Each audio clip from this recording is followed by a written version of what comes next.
Welcome to Diplomatic Channel. I am Amarachi Ubani. This week, we're again faced with a shock reality that terror is very much with us in this part of the world.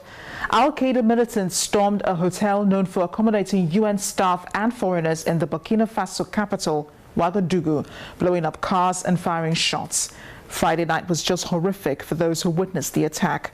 The government says 26 people were killed that night, including some of the attackers.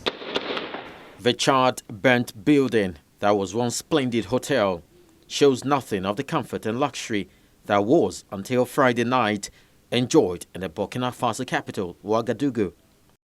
The burnt-out cars outside the hotel helped tell the story of what was a horrific Friday for the hotel's occupants and residents in the capital. Islamist militants from the Al-Qaeda in the Maghreb entered the hotel on Friday evening and began shooting, killing 24 people from at least 18 countries.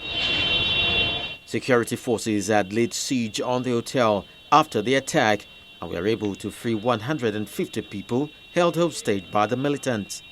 Mariette Keno was in the Cappuccino Cafe opposite the hotel. She survived the attack. They started shooting, and everybody lay down on the ground. As soon as you lifted your head, you would get shot straight away, so you had to pretend to be dead. And they even came to touch our feet to check if we were alive. As soon as you were alive, they would shoot at you. Mariette and her sister, who was with her that night, managed to escape after the shooters set the upper floor on fire. But not the man standing next to her.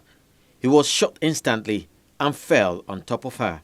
Mariette said she hid under a car for at least 30 minutes until police arrived and led them to safety.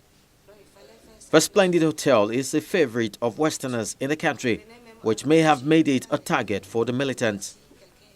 On Saturday morning, President Roch-Marc Christian Kabore visited the site of the attack. Speaking with reporters later on, he thanked French and U.S. forces for helping end the assault, adding that the country will not be intimidated by such attacks.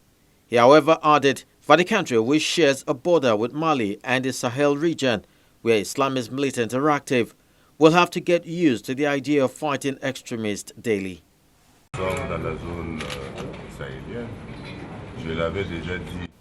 I have already said it in my speech, that we are not outside this terrorist situation, and as a result, it is important with neighboring countries to share information, but also share our military means so that we can fight firmly against this.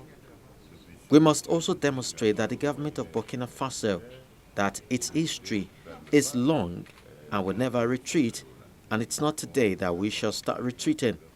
And that is why I'm taking this opportunity to salute our security forces, to salute all the doctors and the Red Cross and all the good people who participated in this, and that I salute military cooperation, whether it be with the French, the Americans who helped give us clarity.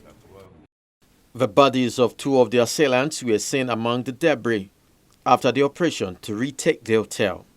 But a national gendarme said a fourth fighter was killed at a nearby hotel, and that among the 4 assailants killed, 2 were women. The attack has been condemned by Russia. The Foreign Ministry said in a statement released on Saturday that it wished the injured speedy recovery.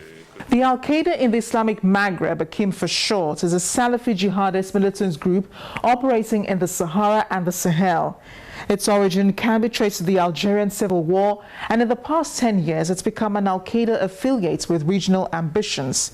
As of March this year, the U.S. Council on Foreign Relations said although Akim and its offshoots posed the primary transnational terror threat in North and West Africa, it was unlikely to strike in the United States and in Europe. The group claims to wield influence over North Africa, overthrowing governments it deems apostate, including those of Algeria, Libya, Mali, Mauritania, Morocco, and Tunisia, and installing fundamentalist regimes based on its own understanding of Sharia. According to the U.S. State Department, the group has about 1,000 members in Algeria and smaller numbers in the Sahel region, where you find Chad, Mali, and Mauritania. It's been known to have created cells in Libya, Nigeria, and Tunisia. The U.S. State Department said in 2012 that the group coordinated with other terrorist groups in the region, including the Boko Haram, Al-Shabaab, Yemen's ACAP, with arms and funds flowing among them. Akim usually carries out guerrilla-style raids, assassinations and suicide bombings of military, government and civilian targets. Now, sometimes they've kidnapped and executed aid workers, tourists and diplomats and employees of multinational corporations. When we come back after the break, we'll be discussing the group's threat to West Africa and whether governments are paying attention. Do stay with us.